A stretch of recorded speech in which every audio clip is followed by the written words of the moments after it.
My name is Jay Stewart. I'm the program director at HumanitiesDC. I'd like to welcome you all to our latest Humanitini, celebrating the 225th anniversary of the founding of DC. I'd like to thank our host, busboys and poets, starting with Alicia Bird, Denisha Bullock, Patrick Bonesteel, and A.J. Head. I'd like to express appreciation for their patience and help in putting this together. I'd also like to thank Steve Kolb, our videographer, as well as our videographer from Channel 16. I would like to recognize members of HumanitiesDC's staff. On my right, your left, I'd like to recognize Lewis Hicks Jr., our Director of Grants. Also behind the table, you have Stephanie Scott, our Executive Assistant, and also Jasper Collier, the Director of our Digital Museum.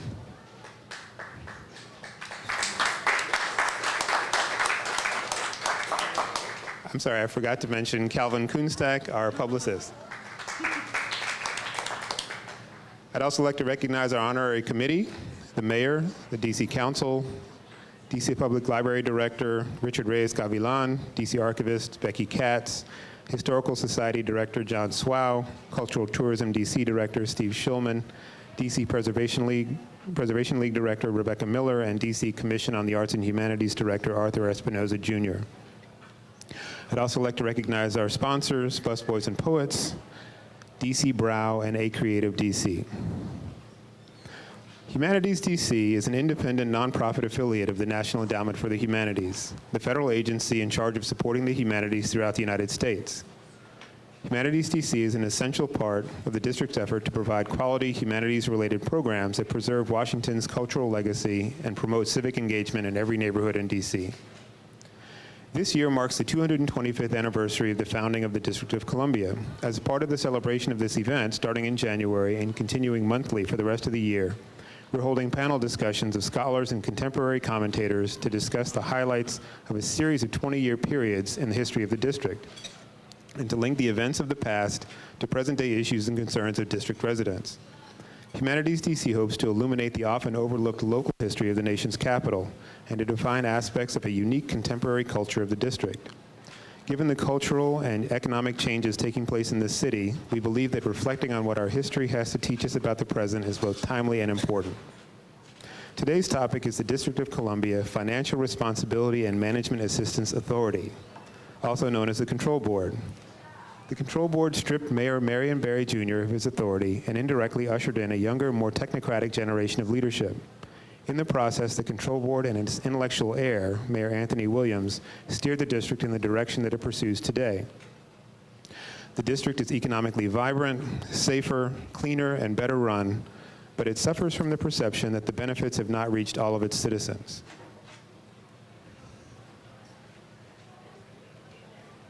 Here to discuss the time period are two social scientists who have studied the Control Board and the impact of its decisions, Amanda Huron and Derek Musgrove.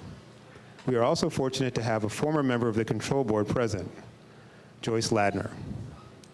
I'm going to turn things over to our moderator, Pamela Perkins, to introduce herself and to allow the panelists to introduce themselves. But before I do, I'd like to introduce Lewis Hicks Jr. to talk about our grants program.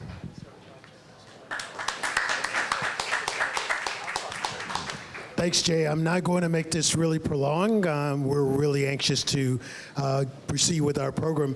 But as Director of Grants, we have several programs that we administer through the year coming up in the winter. Beginning in January, we'll have a series of workshops teaching you how to apply for our series of grants related to major grants, small grants, and also the soul of the city. You can go on our website and find details about our grant program. Also, the deadline for the grants will be the first week in February for the preliminary submissions, in March for the final submissions. In the spring, we will have our DC Community Heritage Project grants. Those projects basically are about telling a story either through oral histories or capturing the history of the city, and also cultivating preservation projects. We also, that's a shorter period for the grants.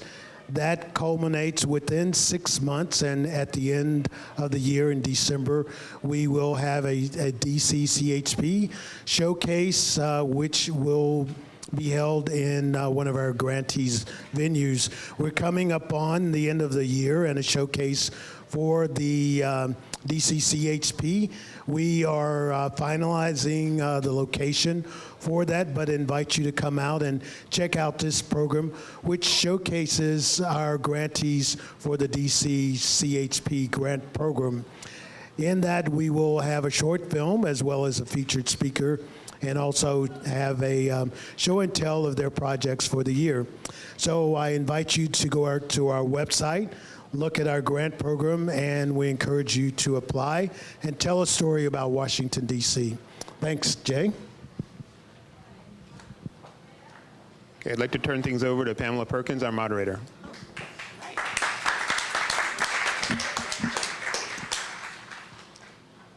Good evening.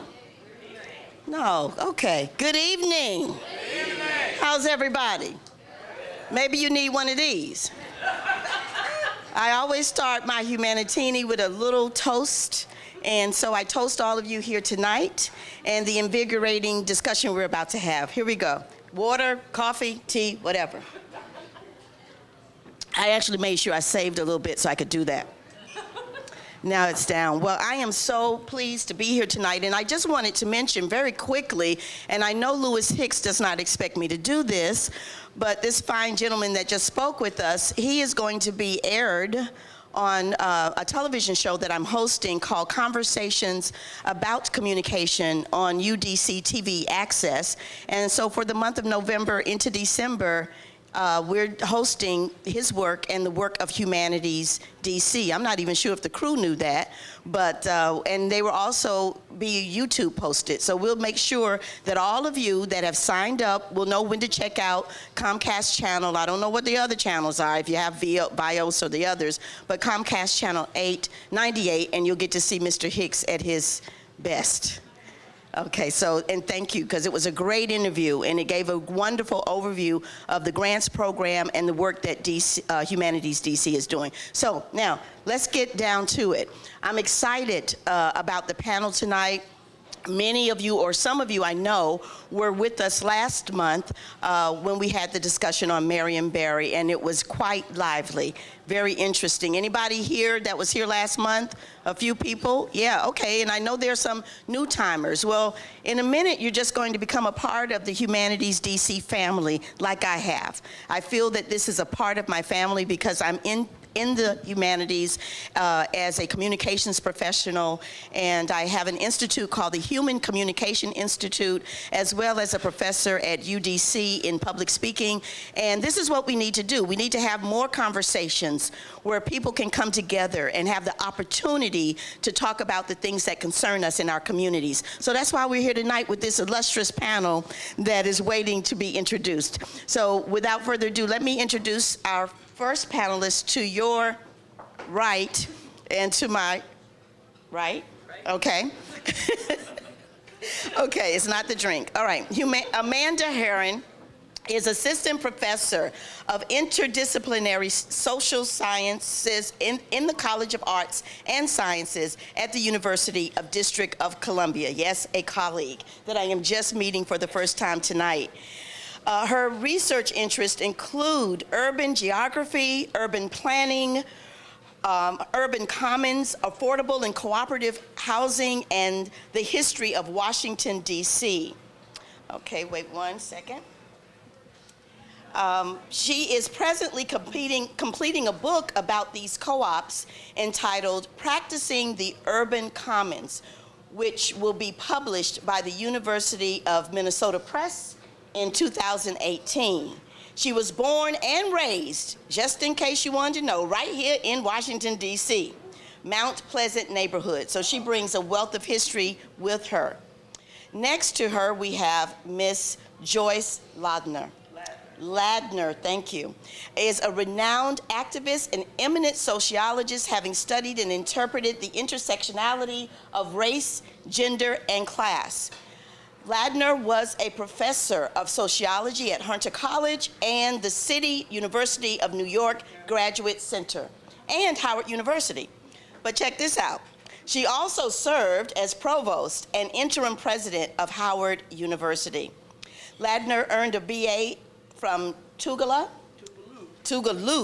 College and a PhD from Washington University, St. Louis. She also studied the roles of women in nation building at the University of Dar es Salaam in Tanzania. In 1995, President Clinton appointed her to the District of Columbia Financial Responsibility and Management Assistance Authority to oversee the financial restructuring of the DC public school system. Throughout her career, Ladner served as an advocate and key commentator on national social issues, and she retired very early in 2003. Our last panelist today is Derek Musgrove. He teaches courses in post-World War II United States history with an emphasis on African American politics. He is the author of Rumor, Repression, and Racial Politics: How the Harassment of Black Elected Officials Shaped Post-Civil Rights America, published by the University of Georgia Press in 2012. And a number of popular and scholarly articles on post-civil rights era Black politics. He is finishing a history of race and democracy in Washington, D.C. with his good friend Chris Myers-Ash. In fall 2016, he will be on fellowship leave. Is that true? Yeah? To work on his new project. And his new project is called The Black Nationalist Resurgence and the Changing Nature of Black Protest in the Civil Rights Period. Please give our guest a round of applause. So we will start with Amanda. All right, great. Thank you, Pamela. Thank you all for being here. And thanks, Jay, for inviting me. I'm excited about this talk. And I think I'm going to learn a lot this evening. My research expertise is not in the control board per se, but I am very interested in the history of the city and the history of the intersection of race and democracy in the city.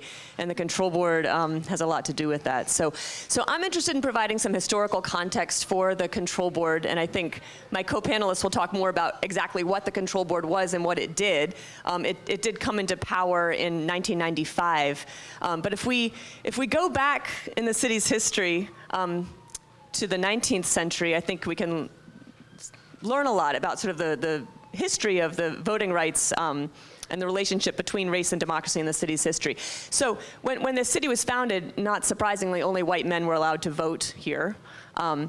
And during and after the Civil War, we had huge influxes of African Americans coming to the city from the South. We also had radical Republicans who were not quite the same as the radical Republicans of today, who were coming here from the North, who were trying to advance a civil rights agenda, and who were really pushing emancipation, and were pushing civil rights. And so they were really intent on making DC an example for all the land. There's a great book by that name, An Example for All the Land, by a historian, Kate Mazer, about DC's role and the sort of in terms of pushing civil rights in the Reconstruction era, so 1870s. So in 1867, black men in DC got the right to vote. This was before the 15th Amendment. And this was over the strenuous objection of local Washingtonians, right? They said, this is Congress interfering with our local affairs. We don't want black men to get the right to vote, but Congress said, no, you will. And so black men started voting, and they gained some political power. And then just 7 years later, in 1874, Congress abolished elected governance in Washington, D.C. And the reason given was that we had been fiscally irresponsible. But there's a lot of interesting research that's looked at how it's pretty clear that there was just a real fear of black political power in the city. Black men did have the right to vote. They were making their political voice heard. And in fact, there's an interesting explanation of this. There's a Senator John Tyler Morgan from Alabama who has a quite illuminating quote, I think. He explained in 1890 why Congress had taken the right to vote away for everyone in the city. And he said, quote, it had been necessary to, quote, burn down the barn to get rid of the rats being the Negro population and the barn being the government of the District of Columbia. The Negroes came into this district from Virginia and Maryland and other places. I know dozens of them here now who flocked in from Alabama. They came in here and they took possession of a certain part of the political power of this district. And there was but one way to get out. So Congress thought, so this able committee thought, and that was to deny the right of suffrage entirely to every human being in the district and have every office here controlled by appointment instead of by election, in order to get rid of this load of Negro suffrage that was flooded in upon them. So this was in 1874 that we lost the right to vote in DC. And it was because of the fear of black political power, and it was because it was a little more complicated than that. It was also because the city was deeply in debt, but there was a fear that the voters of this city could not be responsible, could not be fiscally responsible for the city, and couldn't be responsible for running their own affairs. So for 100 years, it's very convenient that it's at exactly 100 years, from 1874 to 1974, we don't have any local voting rights in the city. We're not even allowed to vote for president until 1961. And the city is run in that period of time by a 3-man commission appointed by the president, and also by committees in the House and the Senate that are dominated by racist white Southerners for the most part. The city became the first city in the country to become majority African American in 1957, or the first populous city, first real city to become majority African American in the 50s, 57. And there were various attempts to get home rule, which is local self-governance, over this time. They failed. But during the 1960s, many civil rights activists moved here from all over the country. They'd been doing work trying to register people to vote after the '65 Voting Rights Act was passed. There was a huge amount of work that folks were doing throughout the South to try to register people to vote, to get voting rights. And many of these activists moved to DC, and they realized, wait, people in DC can't vote. This is a majority black city, it's the nation's capital, it's the seat of democracy, and the people here cannot vote. And instead, they're being run by these racist whites from the South who sit on these committees in Congress. And so there was a huge effort here to get home rule passed. It was really framed as a civil rights issue, getting home rule. And there's a really interesting story about how that happened. How that organizing happened to get home rule, but ultimately the Home Rule Act was passed in 1973, and in 1974 we had our first elections for mayor and city council in 100 years. All right, thank you. And so in those 1974 elections, we have a mayor, we have a 13-member city council, we have the advisory neighborhood commission system, that's all set up, that still exists today. And Walter Washington is elected mayor. If you were here at the last month's Humanitinian, you learned more about Barry's career. You'll know that Barry was elected mayor in 1978 and reelected in 82 and 86, and then was imprisoned in 1990 because he was caught in a federal sting setup operation, as you know, probably, smoking crack in the Vista Hotel. But Barry went to prison and he came back and he ran for mayor again in 1994. And he won. And the people of the city re-elected him for a 4th term in 1994. And it was very shortly after Marion Barry took office in January of 1995 that Congress came in and said, no, we're not gonna let this proceed. We have to take over the city. And you clearly are not fit to govern yourselves because you've re-elected this person. And so Congress appoints the control board to take over the city affairs. It's a real blight on democracy. At the same time, the city is in really bad financial shape. So I'm really interested in this conversation because I think there's a real tension here between democracy and voting rights, and then also this question of the financial stability and how we square all of that. So I'm looking forward to your questions. I have a lot of questions myself, and I think I'm going to hand it over to my next panelist, right? So, thank you. Very, very interesting. And I'm sure people are still there chewing on what you've shared with us. We're going to move to Ms. Ladner, or we're going to move to Jarek first. And in the process of that, I just would like to ask, obviously everyone has their phones turned off. And also understand that we will have a very lively forum or Q&A after the panelists speak. So if you have questions that come up during each of the panel members, please write those questions down so you don't forget, especially since some of you are imbibing. Write the questions down, and so that you will be able to ask questions of the panelists, because we really want this to be about you having your questions answered by those that are capable of doing so. So we're going to hand it over to Derek Musgrove now. Thank you. So first off, let me thank Jay for getting us all together, and especially thank my and everyone at DC Humanities. And thank my fellow panelists for lowering themselves to sit on the stage next to me. So I've arranged my remarks by really talking about, really trying to explode two myths that I think a lot of DC residents have about why the control board was put in place, what caused it, and then also what it actually was, what it did to the city. And so I'll start with the first one. There's a widespread belief rooted in claims made by people in Congress when they put the control board in place, that the control board was put in place purely and simply because of mismanagement of the city that had created a massive budget deficit. There is, I should just point out, no question that the city was on the verge of bankruptcy in the early 1990s. As early as 1992, we had a $700 million deficit. It basically stayed flat at $700 million plus through 1994, when Marion Barry is reelected to his fourth term. But I want to be clear that mismanagement was a contributing factor to that debt. It was not the source of that debt. Marion Barry, when he gets into office, because many people blame this on the mismanagement of Marion Barry, and so I'll start with him. Marion Barry, when he gets into office, is a reformer. He is handed a horrible city government by the federal government.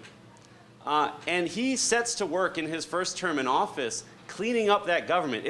By the way, it's so bad, it's so disorganized, that when he gets into office, people can't tell him how many people work for the government. It's never been audited in its history.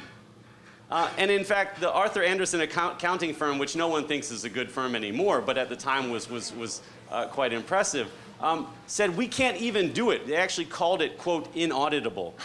And it's because no one had the proper bookwork. So Barry sets to work cleaning up the government, giving it its first audit a couple years after he gets into office, making sure that people who are answering the phones aren't rude or just hanging up on folks who they don't want to talk to, actually cleaning out certain departments to make sure that they're managed properly. He does that basically for his first and a little bit of his second term, and then he slacks off. I want to be clear. He's not a good manager by the time he leaves office in 1990. But he is early on attempting to clean up the government. His successor, Sharon Pratt Dixon, later Sharon Pratt Kelly, really is a horrible manager. But again, her mismanagement is not the root cause of our bankruptcy. The root cause of our bankruptcy is the economic model put in place by the Home Rule government.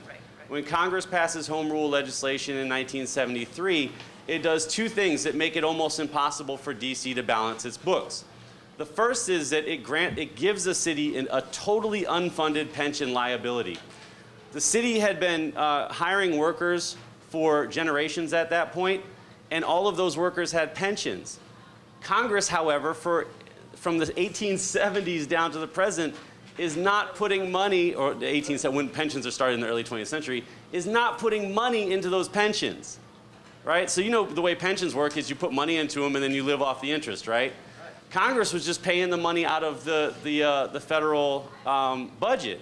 It never actually put money in the pensions. So when it handed those pensions over to the city, it said, now pay these thousands upon thousands of people who used to work for the city out of this big pot of nothing. And so the city started off with a massive debt based on those pensions, right? You add to that the fact that the Home Rule legislation bans a commuter tax. Now, the way DC is set up is actually, its tax situation is really quite rough. One, 40% of the land in the city is non-taxable. It's embassies, it's colleges, it's the federal government, right? But to be fair, that's the case in places like Utah, right, and Idaho. The other thing that makes it very difficult is that we can't tax people who work here in the city and live in the suburbs. Well, in the 70s and 80s, that's a majority of the people that work in the city, right? 60% of the income that's being generated in the city from jobs here can't be taxed in the city because those people live in Virginia and Maryland by the early 1990s, right? So there's a structural deficit built into the home rule government, and that home rule, that eventually causes the government to go bankrupt. The major thing that tips us over in the 80s and 90s is that middle-class people are leaving the city in droves, right? Not just white flight, but black middle-class flight is actually eroding that very small tax base that we have under home rule. And the bills finally come due in the early 90s when we can't get rid of the red ink. So it's not mismanagement only, it's also the structural deficits of the home rule government. The second myth I think that a lot of people have is that the home rule government is forcefully imposed on a prostrate city, right? We lost our home rule in 1995, and that is not true.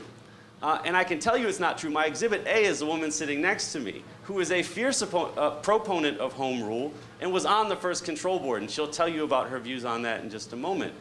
But we have to remember that when the home rule government is put in place, people in the city know that we're broke, right? Marion Barry comes into office in 1995, basically saying to the Congress, look, we can't get rid of this $700 billion deficit. Just give us the money and leave everything else alone, right? That's his solution. Just give us a bigger check. It's your mess with the home rule legislation from '73. You clean it up. Congress was not going for that. They didn't like Marion Barry. It was fashionable to beat up on the city, and so they said, no, for that money, you're going to have to lose some modicum of democracy, right? Now, it just so happens that the mayor at that time and the non-voting delegate, Eleanor Holmes Norton, are some of the smartest elected officials in the country. They are wily. They know how power works.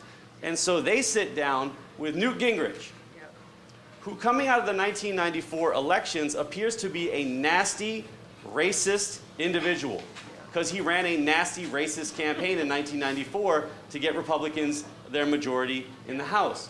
And so Newt Gingrich happens to be looking for a way to soften his image. And so Marion Barry and Eleanor Holmes Norton go to Newt Gingrich and say, look, this is what you can do to soften your image. Give us a financial control board that oversees the city, but does not take away home rule. So the mayor still has his power, the council still has his power, but we'll have a financial control board that will calm the markets, that will give us advice on how to reform the city, but will not, unless it has to, take over. And that's what the 1995 legislation said, and that's what the 1995 legislation did. So Marion Barry is still in control in 1995 and 1996. The control board can overrule him, but it does not want to. Because the other thing that Marion Barry and Eleanor Holmes Norton did, aside from getting that great legislation passed, is they went to President Clinton, who was in charge of naming all of the people who were going to be on the control board. And President Clinton worked with Eleanor Holmes Norton and said, I only want you to pick people who are supporters of home rule. And they picked people like Andrew Brimmer. They picked people like Joyce Ladner. And those people were interested in maintaining home rule, but getting the city back to fiscal solvency. It was only when Marion Barry refused to cooperate with the control board. And I mean, he did some pretty wild stuff. City workers who were facing layoffs took city-issued dump trucks and other vehicles and created a massive traffic jam during rush hour in front of the control board offices. And Marion Barry goes, I'd do that too. Those people don't know what they're doing, right? And so finally the control board said, forget it, we can't deal with this. Barry also had a very public relapse at this point. He's still struggling with substance abuse. And so the control board, the Congress in 1997 stripped him of his power, gave it all to the control board. But that 2-year period between 1995 and 1997, Barry and the council are still in charge. They are still running the government with the advice and the guidance of the control board. After 97, the control board is running the show. They're actually mandated by Congress to run the show. And Barry is overseeing things like libraries and nominating people to parks and commissions, things like that. So that's when the city gets stripped of home rule, right? But it's not 1995, it's 1997. I'll leave it at that so that Dr. Ladner can tell us what the control board does with that power. So again, we have a few people just joining us. Go ahead and write questions down, and we're ready to move on to Ms. Ladner. I know I'm hearing things that I have never heard before in terms of exactly what was the process of mismanagement and how culpable more than one person or one group was involved in that. So I'm sure we're going to get some clarity from Ms. Ladner. All of us were, there are 5 members of the control board. Andrew Bremer, the economist who had been the first black person elected to the Federal Reserve, was our chairman. The other members were myself, Ed Singletary, who was the CFO for Bell Atlantic, Steve Harlan, who was managing partner of, I believe it was Pete Marwick accounting firm. Can we hear you? Switch the mic out. Yeah, it is. Cool. Thank you. Sure. Yeah, what I said was that our chairman was Andrew Bremer, a nationally renowned economist. Andy was the first black person, President Johnson actually named him to be the first black on the Federal Reserve. Connie Newman, who was a Republican, African American, and she was like a Rockefeller Republican. Connie was had been during that time. She had been head of OPM, Office of Personnel Management for the federal government, and during the control board era, she was the undersecretary for the Smithsonian. Ed Singletary was the CFO for Bell Atlantic, and Steve Harlan was managing partner for Pete Marwick. I believe it was Pete Marwick, but it was one of the major accounting firms, and myself, of course. I was serving a one-year term. I didn't know it was going to be a year. I thought it might be longer until the Board of Trustees at Howard University told me no. But I was finishing up a year's term as interim president of Howard University. I'd spent 4 years prior to then as provost or vice president for academic affairs. I got a call from Eleanor Holmes Norton, whom I had known since '63, when we shared an apartment in New York, when we were working on the March on Washington headquarters in Harlem. And Eleanor said, "What do you think about the control board?"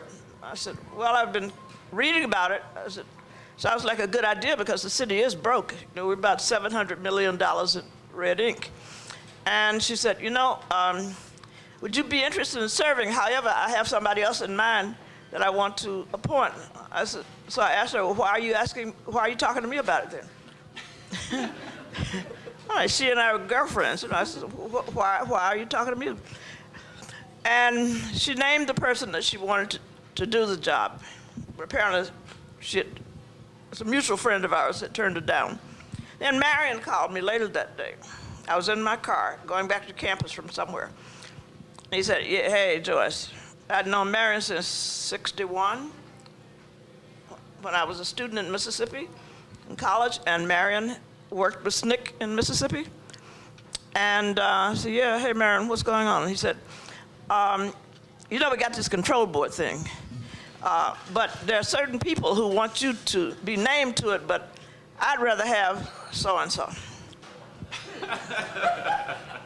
I said, "Well, thank you very much then. Well, hell, back at you." And the person he wanted to name was, someone I also knew was a very, very good person. He was a partner in one of the a bank, I believe. I can't remember what he was doing there. Good guy. And so later I got a call from the White House. and I was told that we'd like to have you come on the control board. And I said, why? I mean, why me? I didn't pay Marion and Eleanor any attention. I just forget them. So I asked this White House staff member, why do you want me? What would I bring to it? And the first thing he said was that you just did a major restructuring at Howard. I had laid off 450 people because when I took over, I uncovered $26.2 or $3 million shortfall left to me by my predecessor. I was second in charge at the university. I knew nothing about it. I mean, that was a damn shame. I'm writing this in a book, by the way.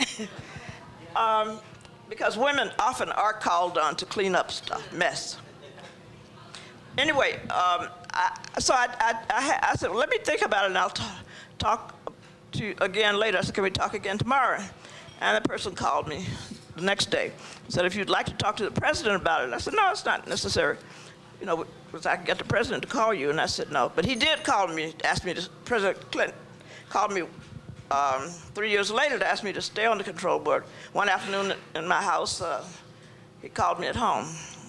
And you know, you're not supposed to ever turn the president down, but I said, I'm sorry, I can't do it. I said, no, it's just, you know, I'm tired of being kicked around, you know, it's for a hard, you know, job. Anyway, what happened is that I went onto the board, and I had, of course, it was non-paying. I would never have done it had it had a salary attached to it, because it was, and for obvious reasons you would understand. I didn't want to be beholden to people who are saying, we're paying you when we had to do some of the heaviest lifting you can imagine. So anyway, there were 5 of us, and we got along really, really well together. All of us were strong home rule advocates. And when, you know, for example, the Reverend Willie Wilson and some of his people came and picketed my house one afternoon, hey, I just went out there and said, hey, let me join you. No, I mean, why not? You know, I mean, I was co-opting them a little bit. But I said, if you can take this job anytime you want to, because it is hard, hard work. What happened is that I went over to see Marion. I called him. I said, I want to come by and see you. I went over to his office, and I said, Marion, you're in a difficult position here. I understand what you're up against because you're an advocate for the people, and we are the bad guys. Why don't we work together so that we will take the fall for the tough decisions that have to be made? I mean, you could get out there and beat us up all you want to. Now, Joyce, you know I can't do that. I said, well, you know, you should, because it's going to get very, very tough. And it did. But Marion was so deeply invested in the role he played as mayor than in the real substance of the job. He did genuinely care about people. That I know. I also don't think he ever stole a dime. He's never been accused of stealing any money. He had other vices, women and drugs. But he didn't take the people's money. He cared about old people. They turned out in droves and voted for him. Anyway, let me move on and say that 2 minutes left. Oh, wow. Okay. I'm going to come back to you. All right. What I wanted to say is that we divided our work into task areas. I had oversight for the public schools. Can't say that I achieved a whole lot, except that we did. The first person we hired was General Beckton,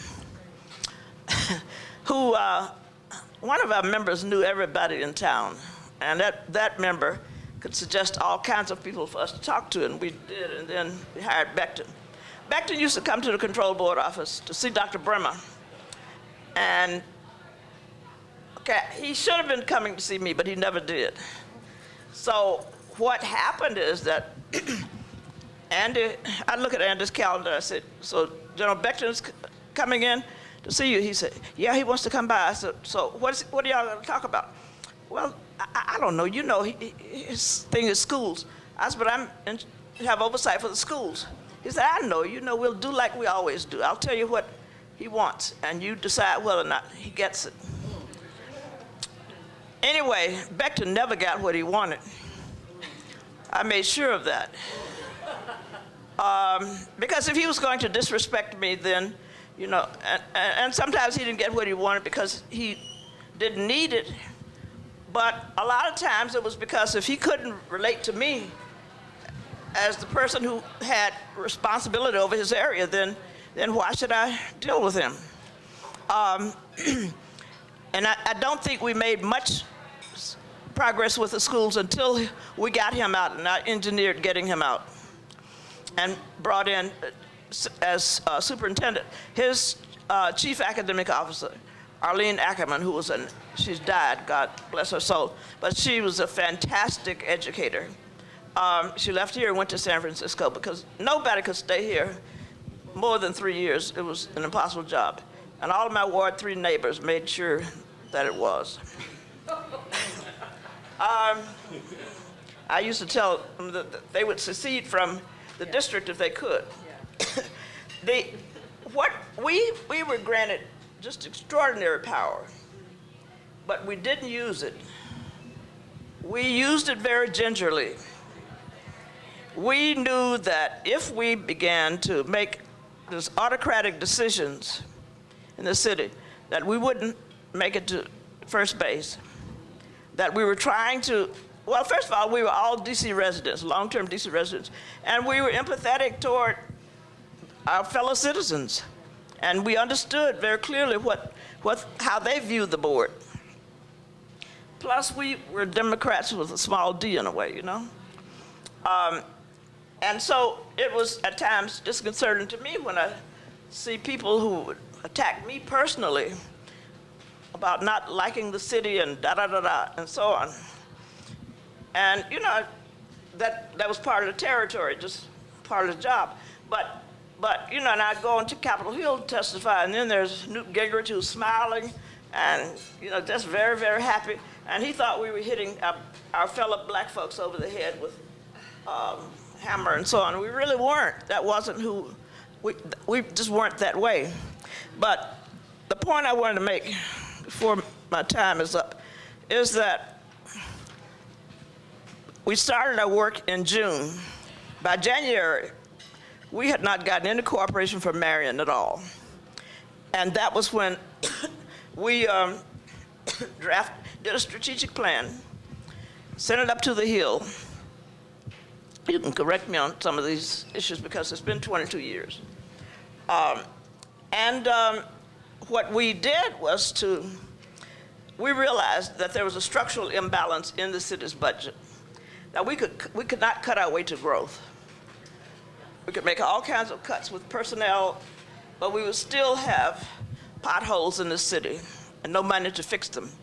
People coming in from Virginia and from Maryland could not be taxed. If you wanted to go to World War III, just go up on the Hill and testify. And as one proposal is that we institute a commuter tax. Tom Davis from Northern Virginia, what's his name, from Maryland, Steny Hoyer, who was basically a good guy, but they had to defend their constituents. And so we were subsidizing the commuters, no commuter tax. The other thing is that only, 2 out of, DC could not tax nearly $2 of every $3 earned in the district. Also, we found that at least 40% or more of the buildings and property in the city could not be taxed. Derek mentioned that there were schools, we had a huge number of nonprofits in the city that have huge, wonderful, big buildings, but you can't tax them. So that here we are, we had a very small tax base, a small number, a percentage of people in the city who were paying property taxes and so on. And at that point, once we got into the weeds of the budget, we understood that we couldn't really, we could balance a budget, sure, but at what cost? And we could not fix the long-term problems. the one that was looming in our faces was the unfunded pension liability. Plus, the district received an annual appropriation from Congress, and it was woefully inadequate.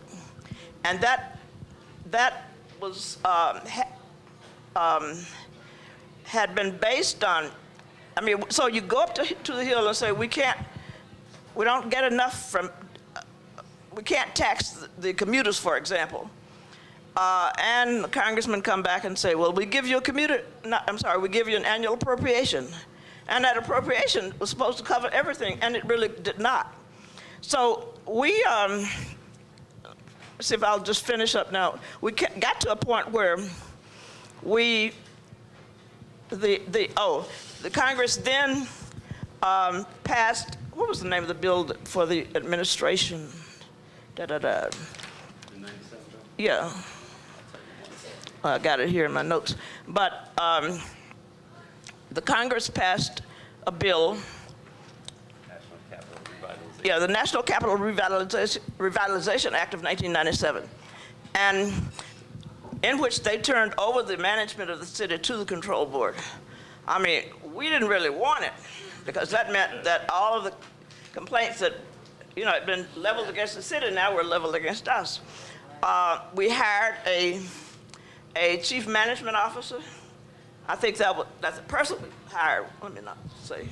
Okay, we hired a chief management officer. We also hired a chief financial officer, but that came very early on. I interviewed Tony Williams. Tony told me, I've never said this before, I don't think it'd matter, mind. If you did, so be it. Tony said, I am absolutely terrified of this job. I wanted to say, you ought to be. But he really was quite terrified. And the thing about this is that Marion thought he was going to pull one on Tony. He thought Tony was an easygoing, bow tie wearing guy that he could run over. As soon as Tony got in office, man, he showed himself to be quite competent, but also a very strong and tough-minded person. And Marion was like, Joyce, why didn't you tell me? I said, I tried to, but you wouldn't listen, Okay, that's the end. Yeah, really.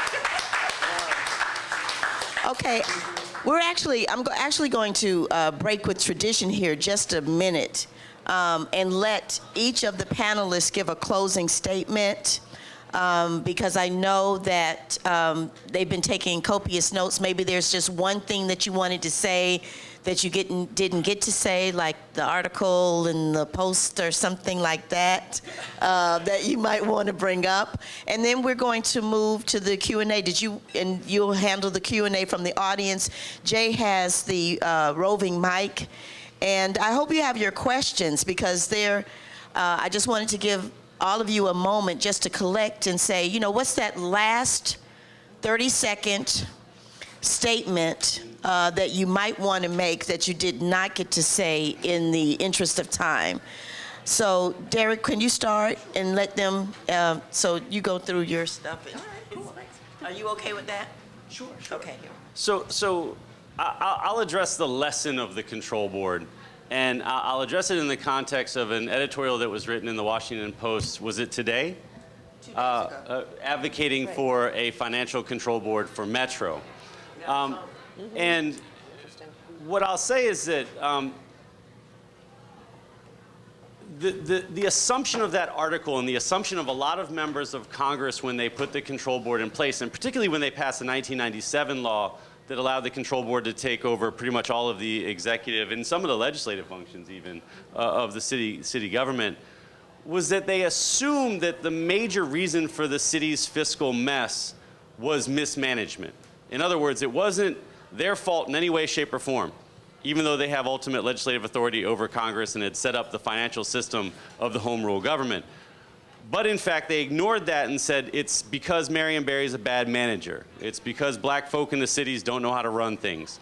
And therefore, we need to take it over, take away democracy, and in exchange for taking away democracy, we'll bail you guys out. And the Post basically said that's what we need to do with the subways. And I would argue vehemently that that is wrong, right? The reason I would argue that is wrong is if you assume that the reason for the city's fiscal problems, whether it be the city's problems in the early 90s or Metro's problems today, is purely one of mismanagement, then you ignore the fact that federal policymakers probably contributed more to the problem than the people that they then passed that system off to. And I'll give you the example of Metro, because we've already talked about the example of the city. Metro was created in the 1970s, and one of the first mistakes that the federal government made when they created Metro is they created 2-track tunnels. Now, if you've ever been on the subway in New York, you know there's at least 4 tracks in every tunnel. Why? Because trains break down and tracks break, right? So whenever a track breaks and you have to do maintenance, you put the train that would have gone on that track on the next track over, and the subway keeps running while you fix it, right? In DC, these brilliant folks who were building the subway said, oh, we will have so much technological advancement in the next couple of years. We don't have it now, but we'll have it in the next couple of years, that we only need to build 2 tracks, right? And so we never have to have a breakdown track. And so Metro, once the city and Virginia and Maryland began managing the system, have to deal with this remarkably bad design flaw. At the same time that Congress is breathing down their necks to say, you better keep that thing running all the time so that commuters can get from our suburban districts where they can actually vote for members of Congress to the city, where they have jobs, where they don't pay taxes to y'all, right? And so the system necessarily had to have deferred maintenance. And it's gotten so bad that now we have Safe Track, right? Now, whose fault is that? Congress's, right? And the folks in the Department of Transportation who put together the system. But the Washington Post is assuming that all of that is the manager's fault. And therefore advocating an erasure of local control of Metro. That's stupid. That's just absolutely stupid. You don't trade democracy for a bailout, right? If you do, you get Flint. If you do, you get the lack of a public school system in Louisiana, in New Orleans, right? If you do, you get the mess that is DC, right? And so I would just say that the lesson of the control board is that you don't trade democracy for a bailout. You demand that Congress clean up its own mess. You also demand of your local leaders that they put together good management teams, but you don't let Congress off the hook.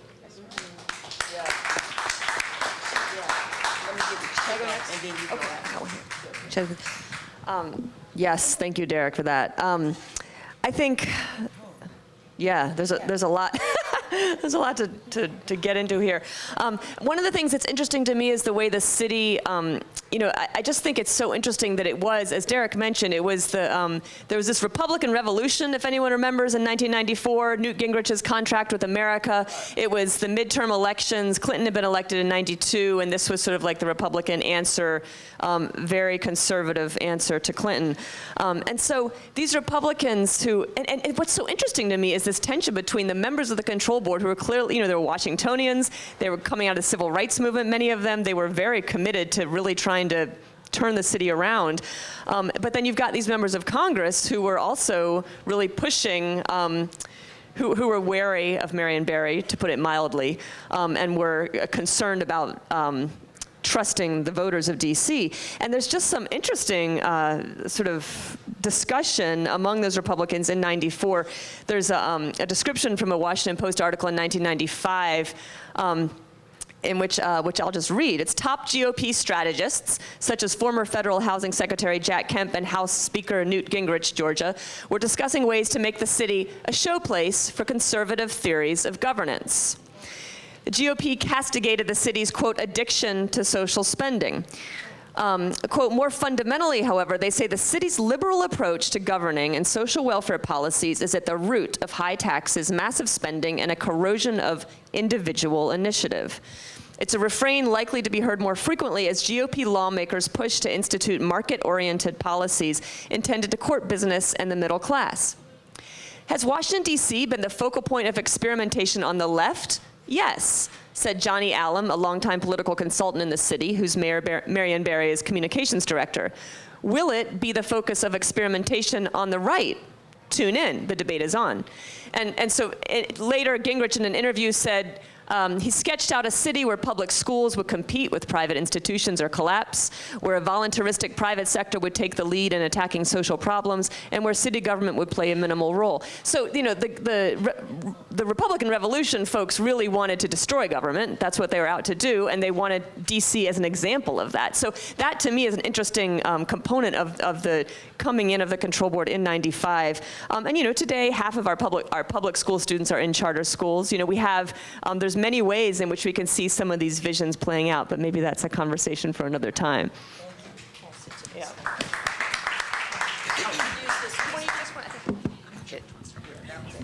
We were always mindful of the role that Congress wanted us to play as opposed to the role we felt comfortable playing. And we didn't carry their water just because they wanted us to.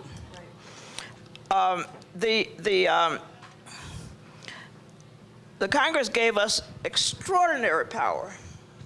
And I said earlier that we used it quite gingerly. We did not knock people over the head with, you know. The Congress, in setting out the purpose of the control board, they wanted to ensure that the district efficiently and effectively deliver services to the residents, enhance the district's timely payments of its debts, and we didn't have any money, like with $700 million in the red, and increase the city's access to capital markets. We were operating on junk bonds. Assured the city's long-term economic viability and operational efficiency. By the way, if you want to, I mean, the idea that the people on the Hill, well, the fact is people on the Hill are notorious at trying to run anything. They're very incompetent. No, I'm serious. They're politicians, and they will, you know, pontificate on and on about what should be done, but they don't know how to do anything. And as if that mandate were not enough or not vast enough, the control board was also tasked with perhaps the most important role, and that is shepherding the city through the process of balancing the budget.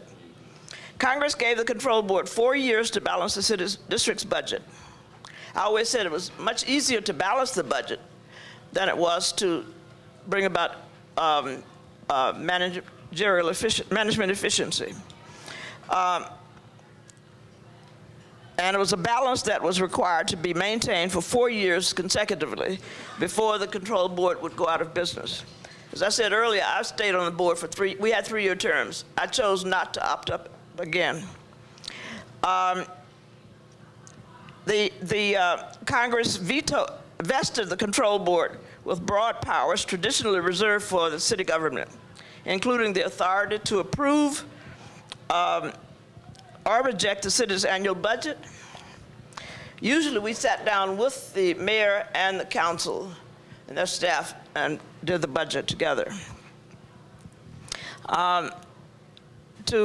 Its annual budget, its financial plan, and any attempts to spend or borrow in the city's name. We couldn't borrow in the beginning because we had junk bond status. And to review all future and existing city contracts. Now that was an interesting phenomenon. Fortunately, we had a very good staff. John Hill, who worked as an accountant at the, not OMB, but, it was a one of the federal agencies, I'll think of it in a moment, became our chief of staff, and he hired some very good people to work with him. And to review all future and existing city contracts, as I said. All district spending was to be routed through the control board.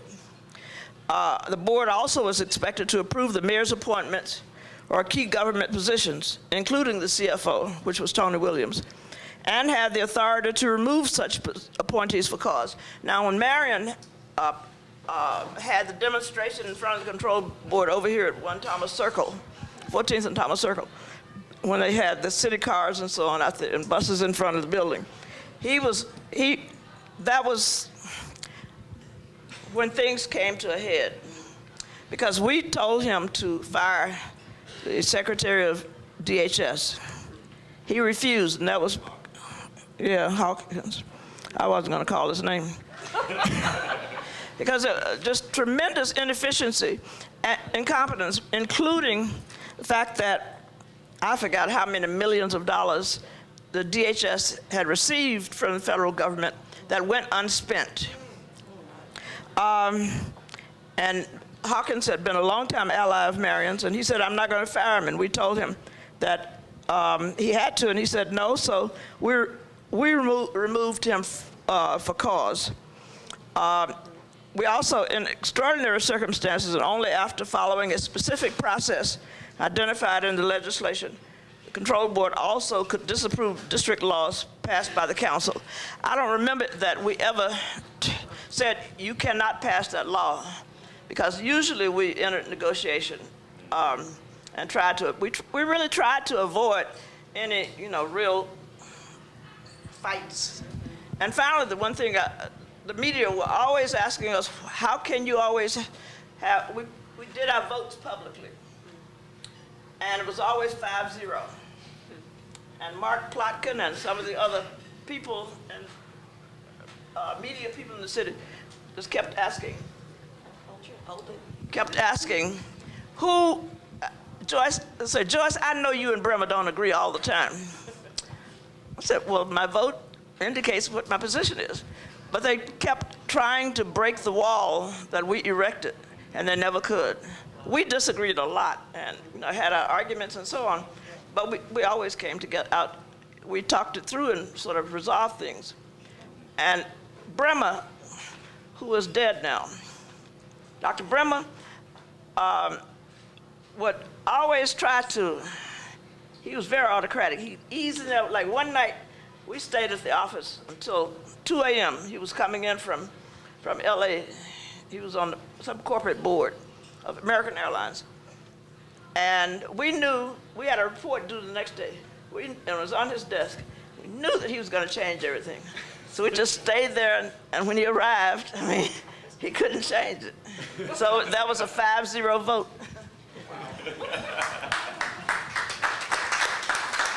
Okay, let's really give a round of applause for this brilliant panel. I'm just sitting here thinking, I need to go out and protest or something. Everything. Mainly the fact that we don't have the money coming in from the suburban Virginia and Maryland. Just look at that. Look at how many people work in this city that don't contribute taxes to this city. This is, mind-boggling to me. And I'm kind of new here, even though my family antiquates me being here many, many years, so they know more about it than me.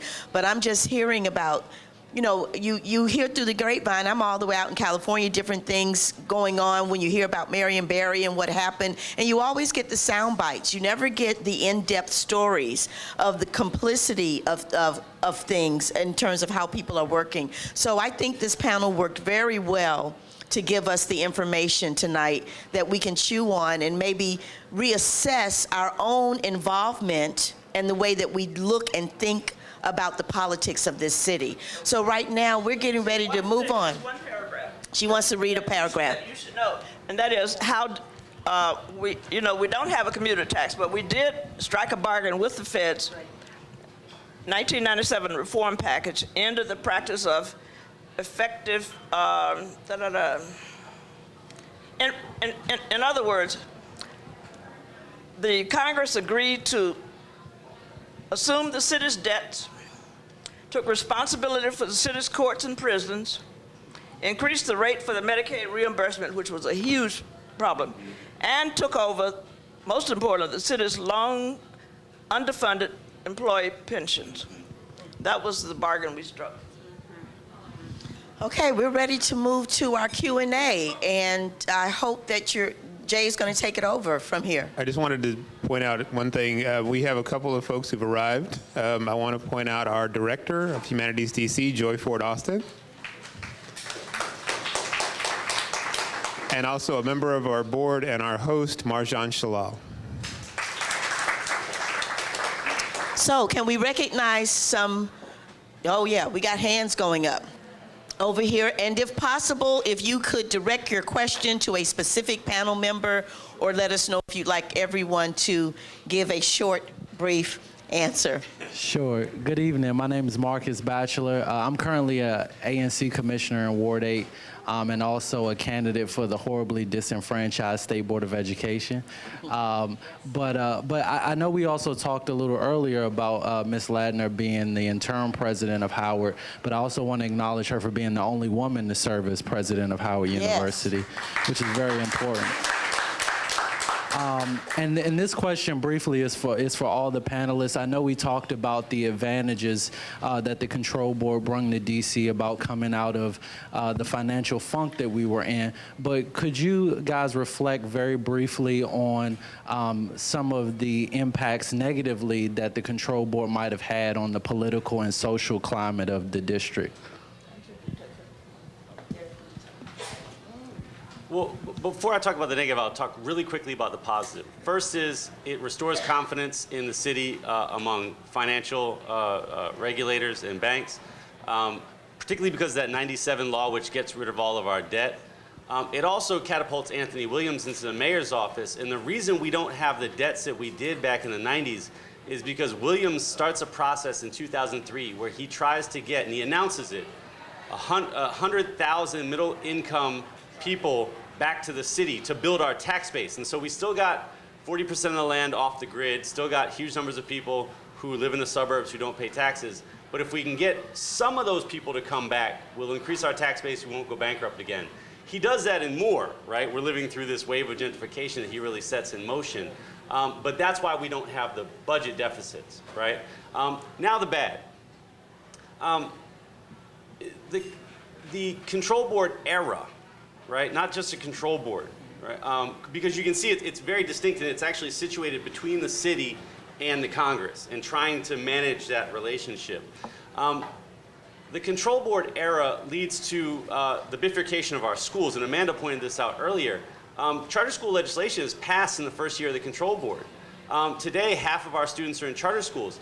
I should point out that Republicans could not muster votes to pass charter school legislation on a national basis. The vast majority of suburban Republican voters didn't want charter schools. They didn't need them. They had good suburban school districts. And so they did it in the district because the district was vulnerable because it has no vote in Congress, right?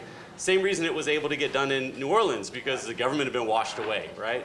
And Detroit, right? And so if you look at the schools, the cities that have the most charter schools in the country, they're the ones that have suffered financial or natural disasters.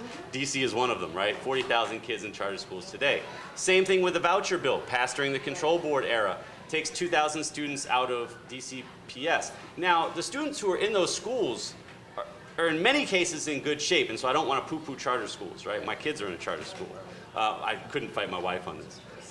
But what it does do is it makes it almost impossible for DCPS to write itself because it's hemorrhaging students, right?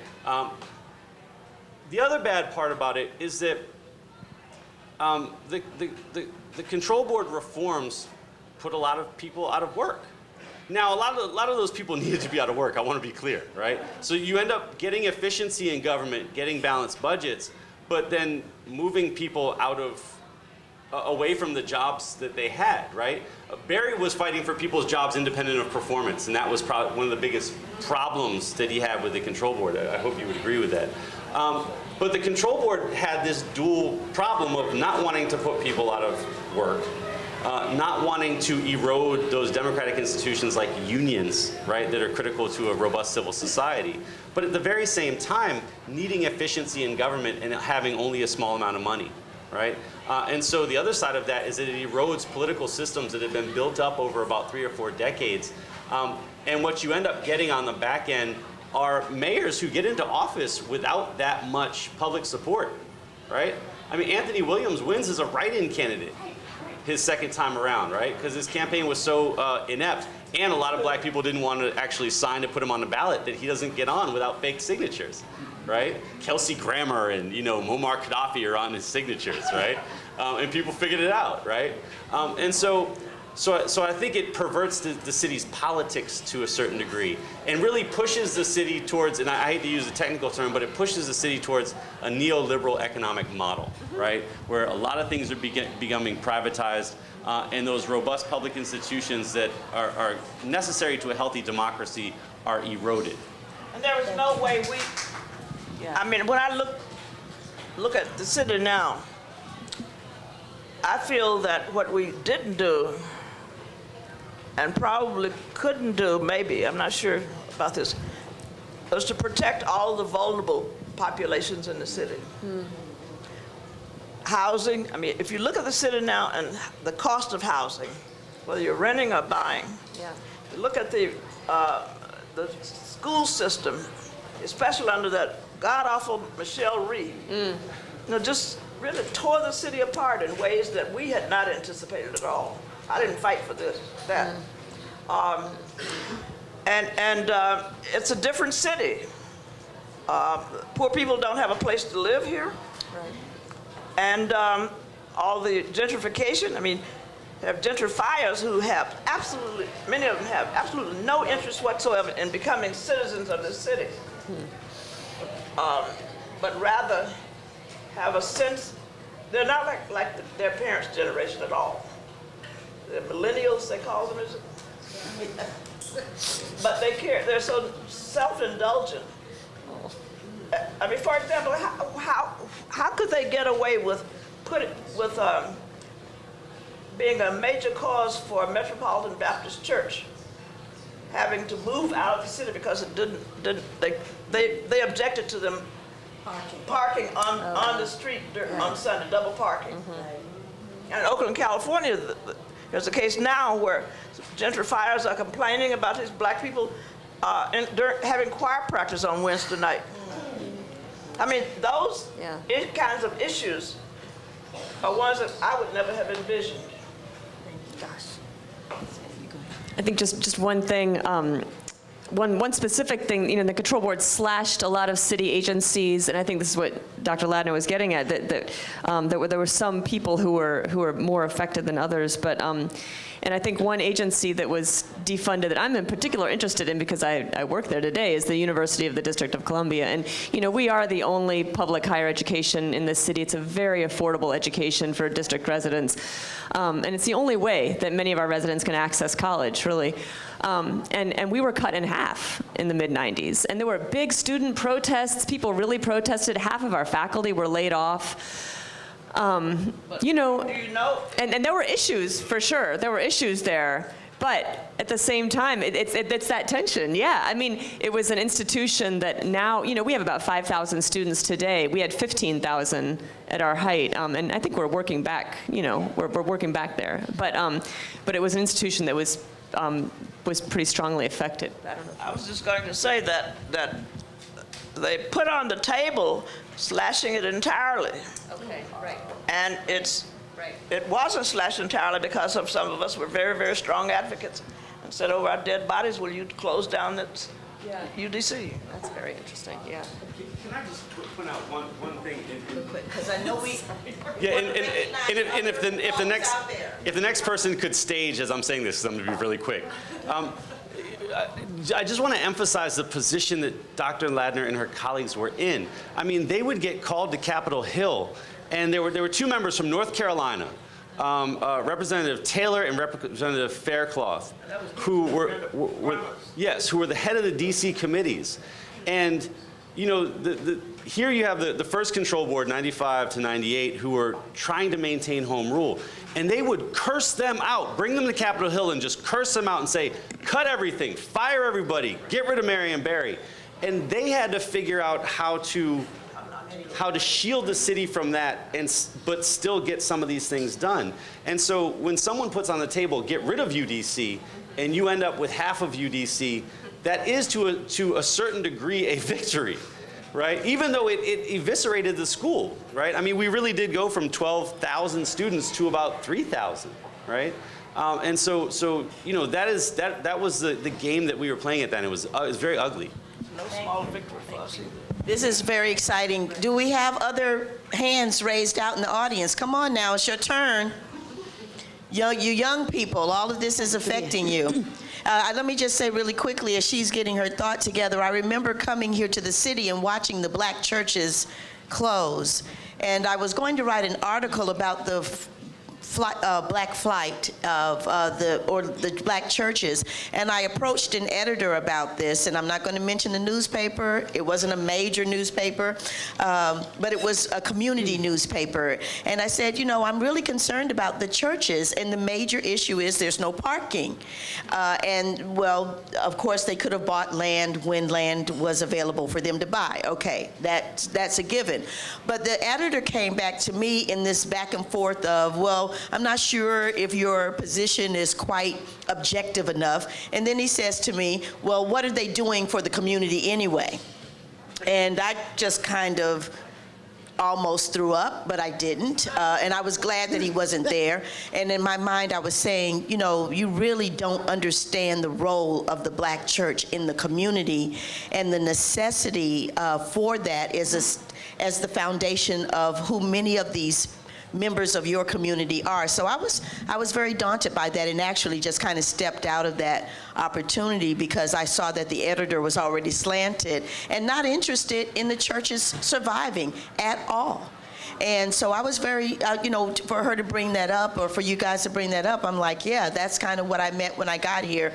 And we already know, those of us that are in these churches, and they're really, really hanging on by a thread because their membership has pretty much moved out, and they have to try to get in and try to find parking when they come in. And so the memberships are dying all over the city. This is a socio-cultural problem because we need our children to be raised in a certain conscious way, especially in our communities. Okay, yes, ma'am, thank you. Well, I would say also the churches provide an important resource. They do a lot of good work, so Right. there are lots of reasons why we need to fight for them.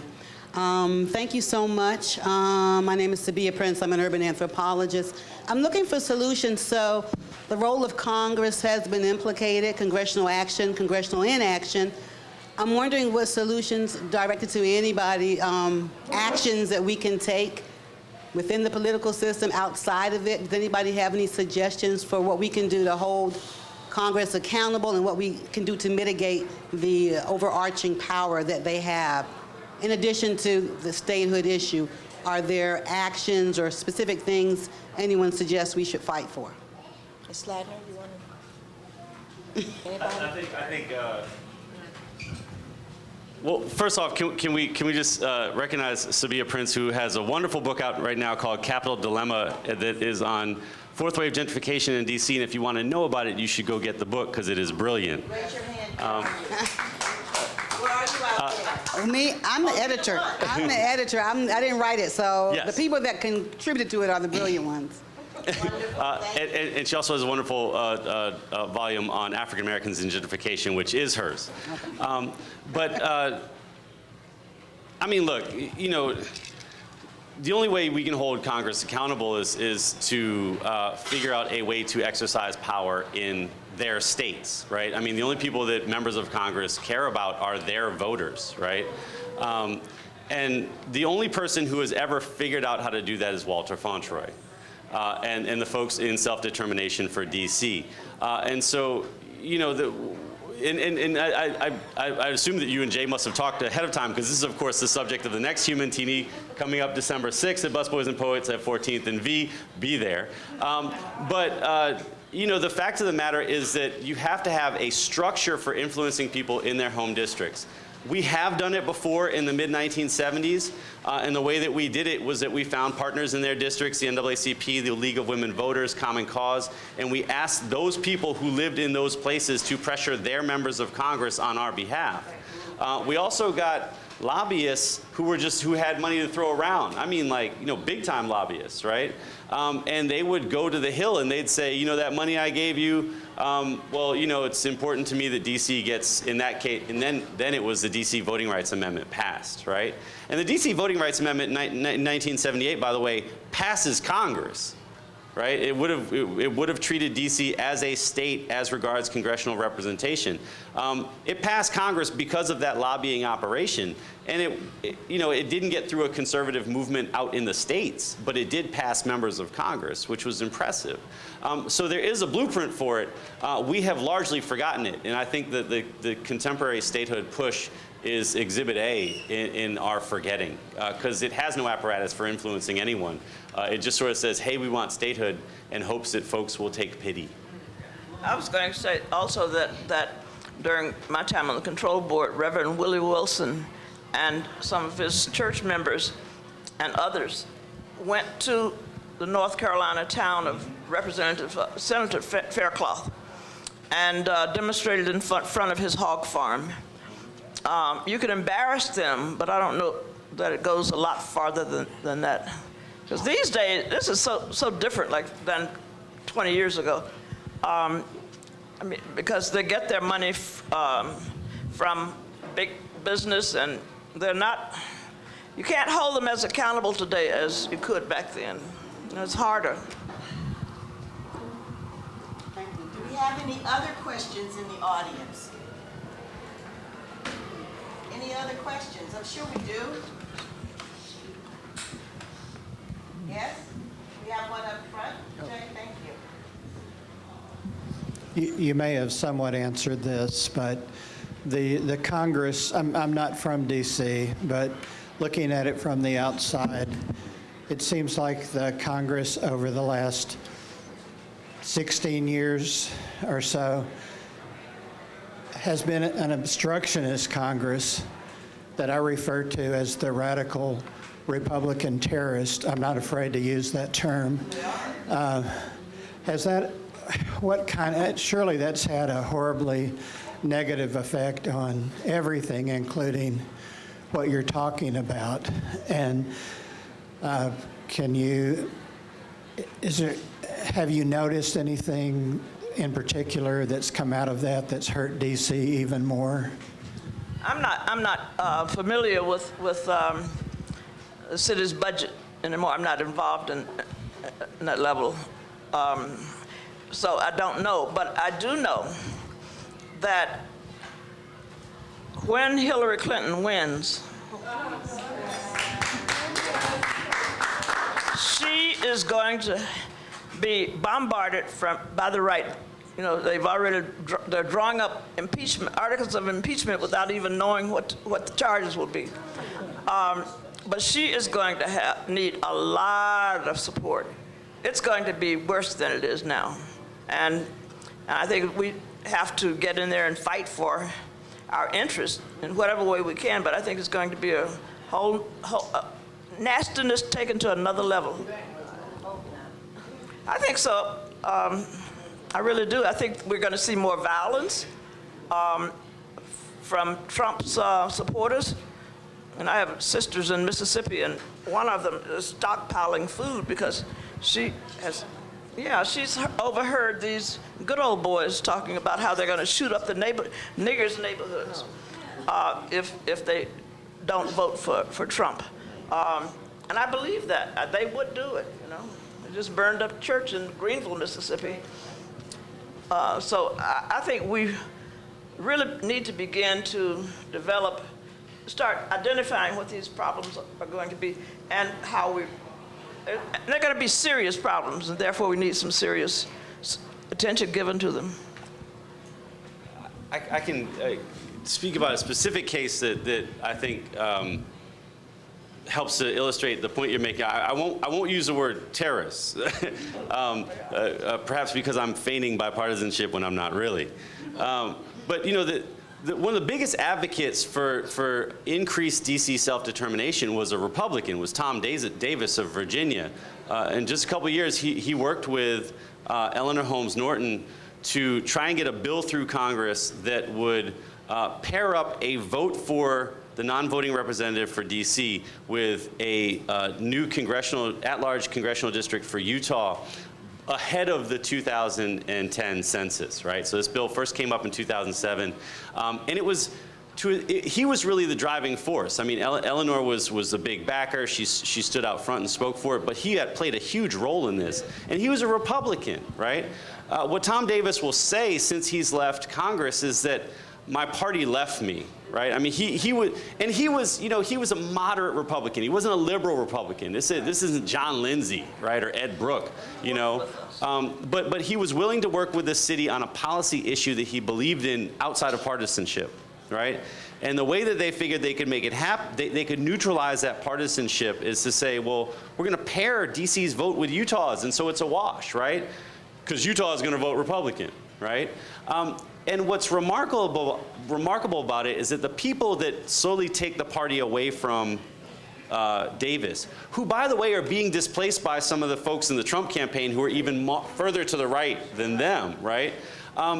Those people said, why do we have to do that for DC? Utah is going to get a vote anyway. Let's just wait till the census, right? And so they focused on partisanship over policy and a historical wrong, over democracy, right? But the people that are coming in now, if you look at the Republican platform for 2016 as regards DC statehood, it's frightening. These people are not opposed to statehood, they're opposed to home rule, right? In other words, they want to roll back the democratic structure that we have now, much less give us a vote in Congress, right? And so the Republican Party, we should point out, has changed over the last 15 years, and not in DC's interest, right? But there were, and to a lesser extent on the sidelines, no longer in Congress, there are Republicans who do favor righting this injustice. They just have no power in their party anymore. I know we're not closing, we're near the end of the evening. Are there any other questions or comments from the audience? We can take a couple of comments if you'd like to say something. I feel like we should have Humanities around the country, and I think maybe start in Mississippi and a few other places to bring people to talk and listen to our scholars and the people that have watched what has happened over the years. Any other comments or questions? Otherwise, we're going to close the night down and allow you to meet the panelists and talk amongst yourselves. And we have the next Humanitini. You want to let us know, Jay? Sure. So this series has gone on all year. We've talked about DC history in 20-year increments, starting in 1791 back in January. December 1st is our concluding event where we talk about DC going forward. And because it's timed after the election, it should really be an interesting discussion. So I look forward to seeing you guys on December 1st at the main Busboys and Poets at 14th and V. And also want to do a couple of administrative things. So let me hand it back to you, and then I have something else to say at the end. Let's please give a round of applause and thank you to our distinguished panel, Derek Musgrove, Amanda Herron, and Joyce Ladner. Thank you so much. This has been really, really enlightening. I know all of us are going like, whoa, can I sleep tonight? Of course we can, because with our concerted efforts and hope and faith, there are things that we can definitely do at this level. And the first thing, as she said, when Hillary gets in office, we get right behind her, right? Because things are changing all over. So we have some administrative things, and then have a good time. Very anticlimactic. We have a raffle. So I'd like to invite, let's see, I'll do it. Actually, Joy, would you do the honor? This is Joy Ford Austin, our executive director. Or Mariana, actually. The last 3 digits. I got to take my glasses off to see. 699. 699. No? Nobody here? Okay. Yeah, I feel left out. No. That's not fair. Okay. 690. How about that? Yay! We have a winner. All right, thank you all very much. Look forward to seeing you December 1st.